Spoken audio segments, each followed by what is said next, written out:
அஸ்ஸலாமு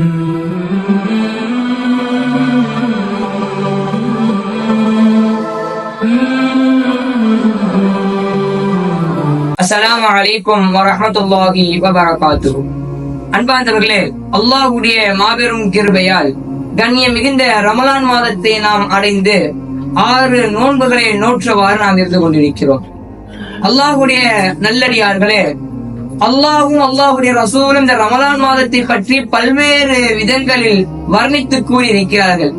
எப்படி ஒரு பொருளுக்கு இன்னொரு பொருள் மேலாக இருக்கும் என்பதை நாம் வைத்திருக்கிறோமோ அது போல ஜிப்ரீல் அலைஹிஸ்ஸலாம் அவர்களைப் போல, மலக்குகளில் ஜிப்ரீல் அலைஹிஸ்ஸலாம் அவர்களைப் போலவும், நபிமார்களில் கண்மணி நபிகள் நாயகம் ஸல்லல்லாஹு அலைஹி வஸல்லம் அவர்களைப் போலவும், சஹாபாக்களில் அபூபக்கர் சித்தீக் ரலியல்லாஹு அன்ஹு அவர்களைப் போலவும், இறை நேசர்களில் நபிகள் நாயகம் ஸல்லல்லாஹு அலைஹி வஸல்லம் அவர்களின் வம்சத்தில் வந்த முஹையீன் அப்துல் காதிர் ஜெயிலானி கத்தஸல்லாஹு சிர்ரஹுல் அஸீஸ் அவர்களைப் போலவும் ரமலான் மாதம் மாதங்களில் சிறந்தது என்று நம் அனைவருக்கும் தெரியும். இந்த ரமலான் மாதம் மிக சிறந்த மாதம் என்றும், இந்த ரமலான் மாதத்தை அடைந்தால் அதை விட சிறந்ததாக நமக்கு இருக்கும். அது மாத்திரமல்ல, இந்த ரமலான் மாதத்தில் நாம் அமல் செய்கிறோம் என்றால் நம்மை விட பாக்கியசாலிகள் இந்த உலகில் வேறு யாரும் நிறைந்திட முடியாது. ஏனென்றால் கண்மணி நபிகள் நாயகம் ஸல்லல்லாஹு அலைஹி வஸல்லம் அவர்களுடைய காலத்திலேயே நபியை சந்தித்து 2 நபர்கள் இஸ்லாத்தை ஏற்றுக்கொள்கிறார்கள். அவர்கள் இஸ்லாத்தை ஏற்றுக்கொண்டு சென்ற பிறகு முதல் மனிதர் போரிட்டு ஷஹீதாகிறார். 2வது மனிதர் 1 வருட காலம் கழித்து வீட்டிலேயே வஃபாத் ஆகிறாங்க. அப்போ தல்ஹா ரலியல்லாஹு அன்ஹு அவங்க ஒரு கனவு காண்றாங்க. இந்த கனவு மக்கள்கிட்ட சொல்றாங்க. அப்படி என்ன கனவுனா, நான் சொர்க்கத்துக்கு வாசல்ல நின்றேன். அப்போ அந்த 2 நபர்களும் என் கூட இருந்தாங்க. உள்ள கருந்து ஒரு நபர் வந்து முதல்ல வீட்டுல இருந்து வஃபாத்தானாங்களே அவங்கள கூப்பிட்டுட்டு போனாங்க. 2வதா இன்னொரு நபர் வந்து வீட்டிலேயே வஃபாத்தானாங்களே அந்த மனிதரை கூப்பிட்டுட்டு போனாங்க. என்ன பார்த்து, உங்களுக்கு இன்னும் நேரம் வரல, நீங்க போயிட்டு வாங்க அப்படின்னு சொன்னாங்க என்று இந்த கனவு அவங்க சொல்றாங்க. அப்ப மக்களே எல்லாத்துக்குமே இந்த கனவு ஆச்சரியத்திற்கு உள்ளாக்கியது. ஏன் ஆச்சரியத்துக்கு உள்ளாச்சு? நமக்கு ஒரு சிந்தனை வந்திருக்கும், ஷஹீதானவர்கள் தானே முதல்ல சொர்க்கத்துக்குள்ள நுழைஞ்சிருக்கணும். எப்படி சாதாரணமாக வீட்டிலே வஃபாத்தான ஒரு மனிதர் முதலாவது ஆளாக சொர்க்கத்துக்குள்ள போவாரு என்ற சந்தேகம் நமக்கு இருக்கும். ஏன் அப்படின்னா, இந்த சந்தேகம் மக்களுக்கு நடுவுல போய்கிட்டு இருக்கும் பொழுது, இந்த ஆச்சரியம் நிலவிக்கிட்டு இருக்கும் பொழுது, இந்த கனவு, இந்த செயல்பாடுகள் எல்லாம் கண்மணி நபிகள் நாயகம் ஸல்லல்லாஹு அலைஹி வஸல்லம் அவங்களுக்கு சொல்லப்படுது. அப்ப நபி ஸல்லல்லாஹு அலைஹி வஸல்லம் சொல்றாங்க, இதுல நீங்க ஆச்சரியப்படுறதுக்கு என்ன இருக்கு, வியப்படுறதுக்கு என்ன இருக்கு? அந்த மனிதர் அவங்க ஷஹீதான பிறகும் எக்ஸ்ட்ரா ஒரு ஆண்டு வாழ்ந்து அந்த ஆண்டுல ஒரு ரமலான் மாதத்தை அடைந்திருப்பார். அந்த ரமலான் மாதத்தில் அவருக்கு தொழுதிருக்க மாட்டாரா, அதிகமான அமல் செய்திருக்க மாட்டாரா?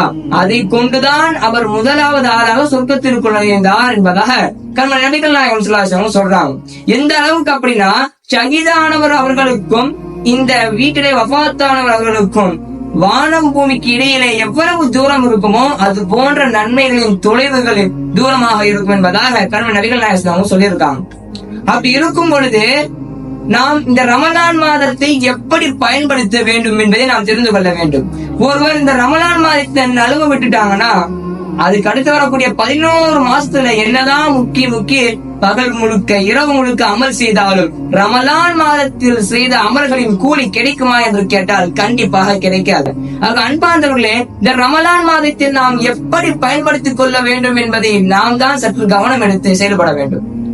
அல்லாஹ் தஆலா திருமறையாம் குர்ஆன்ல தொடர்ந்து நோன்பை பற்றி கூறிக்கொண்டு வரும் பொழுது அல்லாஹ் தஆலா சொல்றான், நம்ம எல்லாத்துக்குமே என்ன தெரியும், நம்ம நோன்பு வைக்கிறதன் மூலமாகத்தான் குர்ஆன் ஓதுறோம். நம்ம நோன்பு வைக்கிறோம், அதிகமான நன்மை கிடைக்கும், அதனால குர்ஆன் ஓதுறோம் என்ற சிந்தனை தான் நம்மில் பலருக்கு இருந்து கொண்டிருக்கிறது. ஆனால் உண்மையில் அது கிடையாது.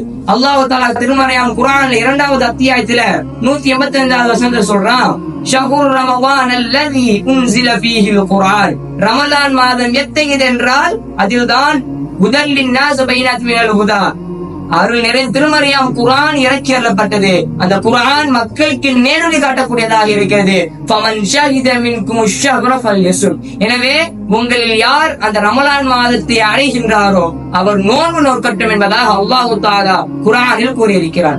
இப்படி இருக்கும் பொழுது அல்லாஹ் தஆலா எதற்காக நமக்கு இந்த வசனத்தை இறக்குறான் அப்படின்னா, நாம் நோன்பு நோற்பது என்பது இந்த குர்ஆன் இறங்கியதின் காரணத்தினால்தான். நம்ம நோன்பு நோட்டுட்டோம், அதிகமாக நன்மை கிடைக்கும் என்பதற்காக குர்ஆன் ஓதவில்லை. எனவே இந்த ரமலான் மாதத்துல நம்ம குர்ஆன் இறங்கியதற்காக அல்லாஹ் தஆலா நமக்கு அருள் நிறைந்த இந்த குர்ஆனை வழிகாட்டக்கூடிய இந்த குர்ஆனை நமக்கு கொடுத்ததற்காக நாம் தான் இந்த குர்ஆனை திரும்பவும் இந்த மாதத்தில் ஓதிக்கொண்டிருக்கிறோம்.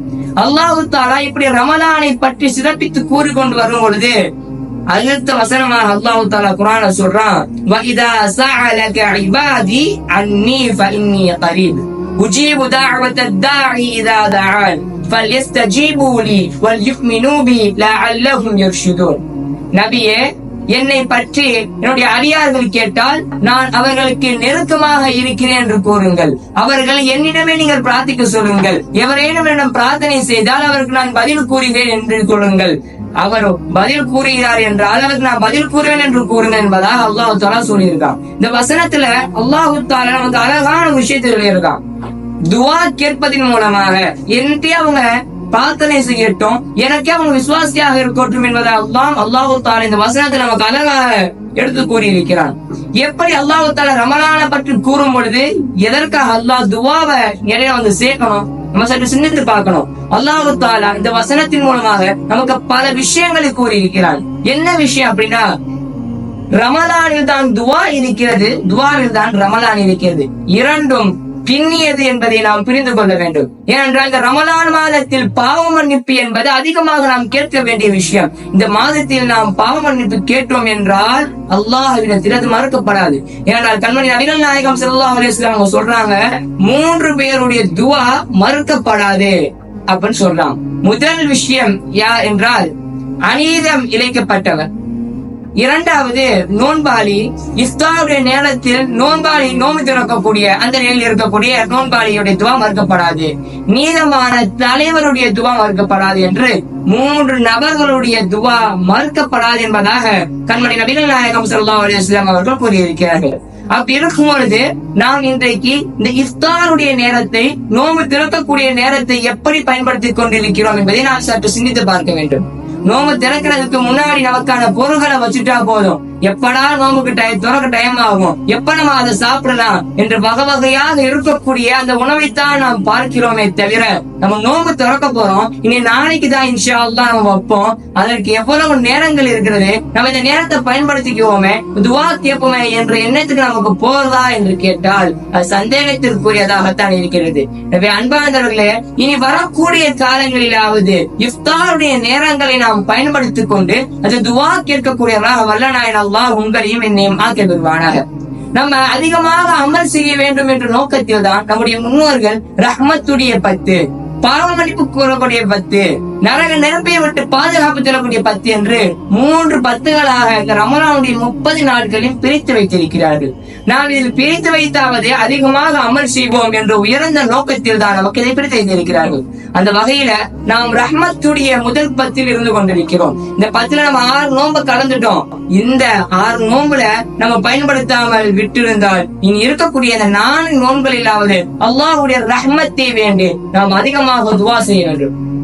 அதற்காகத்தான் அழகான துஆவை நமக்கு கற்றுத் தந்திருக்கிறார்கள். அல்லாஹும்ம ரஹம்னா பிரஹ்மதிக யா அர்ஹமர் ரஹீமீன். அல்லாஹ்விடம் அருளை கேட்டு வாங்கக்கூடிய ஒரு அழகான துஆவை நமக்கு கற்றுத் தந்திருக்கிறார்கள். எனவே அன்பானவர்களே, இந்த துஆவை ஒவ்வொரு தொழுகையிலும் நாம் ஓதி அல்லாஹ்விடம் அருள் மழையை பெறக்கூடியவராக வல்லநாயன் அல்லாஹ் உங்களையும் என்னையும் ஆக்கல் புரிவானாக. இது போன்ற ஒரு சந்தர்ப்பத்தில், இது போன்ற ஒரு ரமலானின் சிறப்பை பற்றி பேசக்கூடிய வாய்ப்பை வல்லநாயன் அல்லாஹ் இனி வரக்கூடிய வாரங்களிலும் எனக்கு தந்திரு புரிவானாக. அதை கேட்டு அதன்படி தன் வாழ்க்கையில் நடக்கக்கூடிய பாக்கியத்தை வல்லநாயன் அல்லாஹ் உங்களுக்கு தந்தல் புரிவானாக. இந்த துஆவுடன் உங்களிடம் இந்த விடைபெறுகிறேன். வாஹிர் தஅவானா அல்ஹம்துலில்லாஹி ரப்பில் ஆலமீன். அஸ்ஸலாமு அலைக்கும் வ ரஹ்மத்துல்லாஹி வ பரகாத்துஹு.